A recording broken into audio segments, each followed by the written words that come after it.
Hello everybody, welcome back to my channel where we talk about skincare, grooming, and sometimes hair, so that sounds like a thing. Make sure you are subscribed. Also, come and follow me on Instagram where I post a lot of stuff you're not going to see here on YouTube. Recently, I've been sharing a lot of products I love. I've been doing a lot of sponsored content with brands that I love, so I kind of want to bring it back and talk about products that I just feel got too much attention this year or a little bit overhyped, or products that I just didn't really get along with despite them being amazingly popular. And I also asked you over on Instagram what you thought was some of the most overrated, overhyped products of 2020, and there's a couple of surprises in there, so I'll also be sharing those. But remember though, just because I don't like these or other people don't like these products, it doesn't mean they're shit. But always remember, when it comes to skincare, just do what works for you, do what your skin loves. Let's start off with the first product, and this was kind of a bit like a turnaround for me. This is the Tatcha, the rice wash. I featured this in a video. I think it was like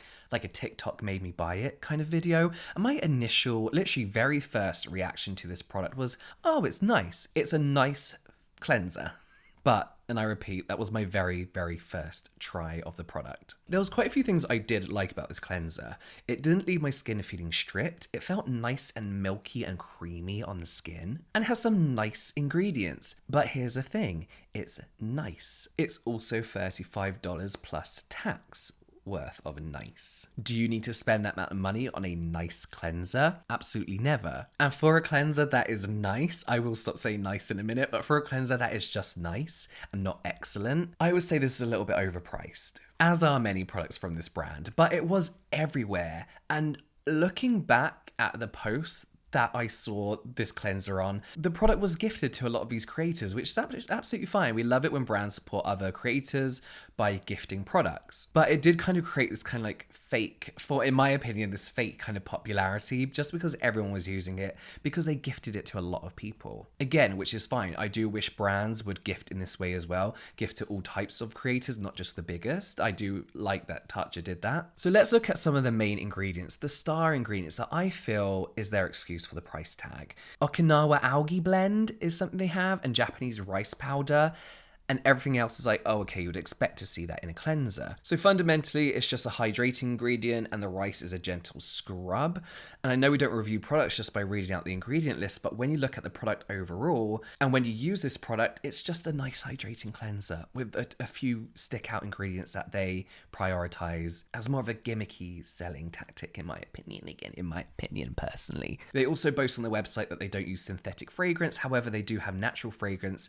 Then they put it high up on the ingredient list as well, which doesn't bother me, especially in a cleanser. I do not mind fragrance. But if there's any type of fragrance in your skincare, just leave it be and don't pretend that one is better than the other. Don't advertise natural fragrance like it's any better than synthetic fragrance. It is still fragrance. If you have the money to spend, if you want to spend $35 on a nice cleanser, absolutely go for it. But for me, there are more affordable hydrating cleansers that I actually enjoyed a lot more. For example, the Cosrx Hydro and Triple Hyaluronic Moisturizer Cleanser is around £11 to $20 depending on where you buy it from. And again, that's such a nice, gentle cleanser that doesn't feel like your skin is stripped at all. We also have Newstick's Gentle Hydrogel Face Cleanser.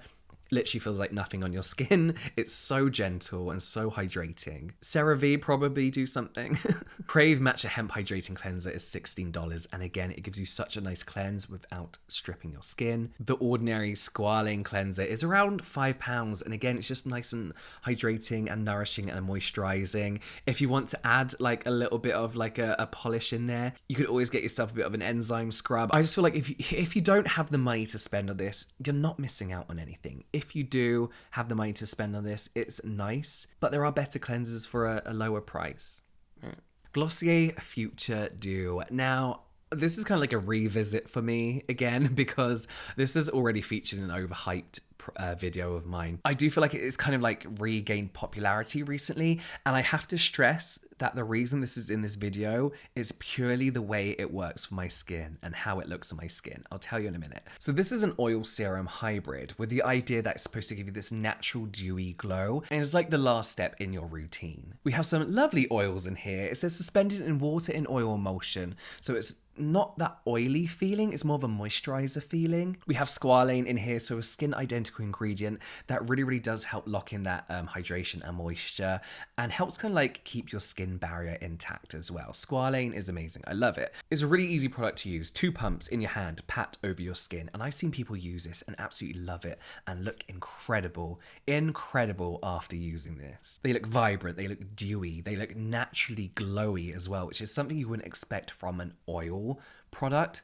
It's got a natural glow rather than a greasy glow. This looks so shit on me. This looks so shit on me. It looks like I've come back from a really long walk on a hot summer's day. It looks terrible. It looks like sweat. And I have experimented with this. I've tried layering it with different products. I've tried 1 pump, 2 pumps, maybe 3 pumps. I've really tried to want to like this. It highlighted every single pore on my face because it looked like my natural oils and not a dewy glow. It also kind of looks like I just forgot to rub my skincare in as well. It looks like I've just like let it sit on my skin. And whilst it doesn't say this on the Glossier website, I do not think this is for all skin types. I think if you have a very oily T-zone like myself, you're probably not going to get along with this. And I do put that down to the main reason why I just don't like this. So whilst it looks incredible on most, it's not for everyone, and I'm disappointed by it. I've still got it. Where is it? I think it's in the bathroom because I still want to try it. I feel like in a couple months time I'm going to give it another go and still not like it. So for the next 2, these are the products that I actually picked after asking you over on Instagram, products that you think were so overhyped this year. And there was 2 very obvious standout ones. They're a surprise for me, and I'm not sure I agree with them. I get it, but I'm not sure I agree that they're overhyped. So let's just get on with it. One of the first was anything from Cerave. Cerave has had a really good year, especially in America. It's not such a popular brand here in the UK. Like, people know it and like it and can buy it, but it's not like selling out like crazy over here. But I think with the surge of dermatologists and estheticians coming onto YouTube and social media over the last 2 years, and highly recommending CeraVe above all and most brands, it's really become a popular brand purely because you see it everywhere. Absolutely everywhere. It's everywhere all the time on everything, and it's boring. It's so boring to see now. I feel like my own personal opinion, we all know CeraVe works, but oh my god, like, can we move on? Oh, look, if it works for you, keep using it. And of course, dermatologists are going to recommend it because it's a very safe option. Do I think this brand is overhyped? Absolutely not. I think it works for most people.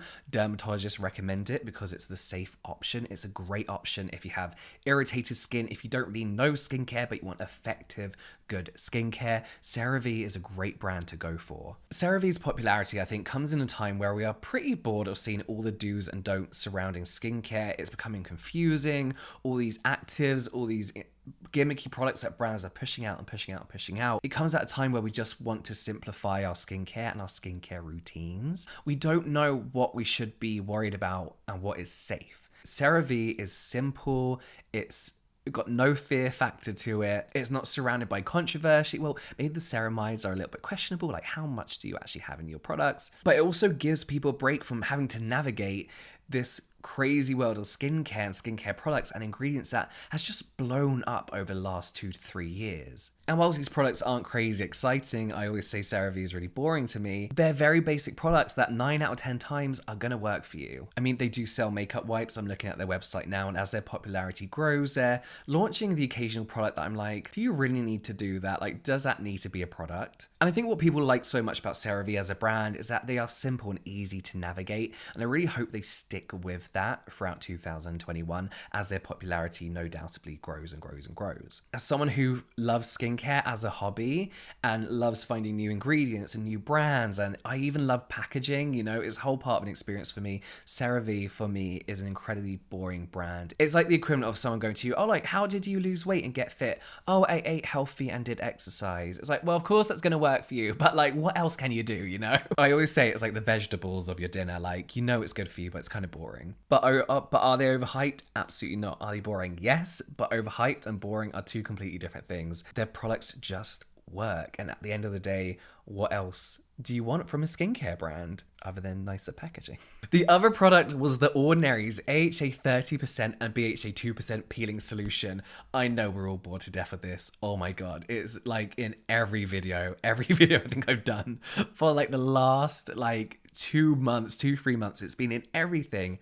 Again, I have to disagree with this. I do not think this is an overhyped product. I just think this year it was overused. Horribly overused and incorrectly used. Let's be honest, it's because of TikTok. It blew up because of TikTok and people's simple inability to not read instructions. Kids and preteens, when you look on TikTok, were doing stupid, like really fucking stupid stuff with this thing, like damaging their skin by leaving it on overnight, using it with a derma roller, doing challenges to see how long you can leave it on for before it re-stings your skin, you know? It was just horribly overused to the point where The Ordinary had to post a video about how to correctly use this product. It's a very good product that can be very effective when used properly. I feel like this is one of those products that tread that fine line between gimmick and actually really effective skincare. The Ordinary didn't launch it as a gimmick, but it's come to be known as the blood serum because it looks like blood dripping down your face and you get all the beauty gurus like dripping it down their face, and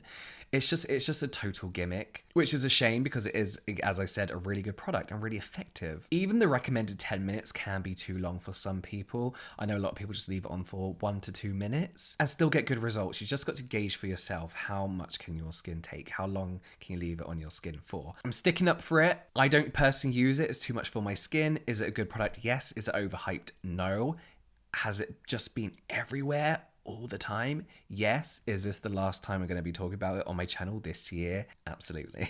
So there we have it. Those are 4 overhyped products of 2020. Let me know what you think was definitely overhyped. I had a lot of Fenty Beauty, which I definitely don't think was overhyped. For me, it was definitely worth it. A lot of people saying CBD in general is an overhyped ingredient. I absolutely agree. Let me know your thoughts in the comments down below. But that is it from me now. I will see you next time.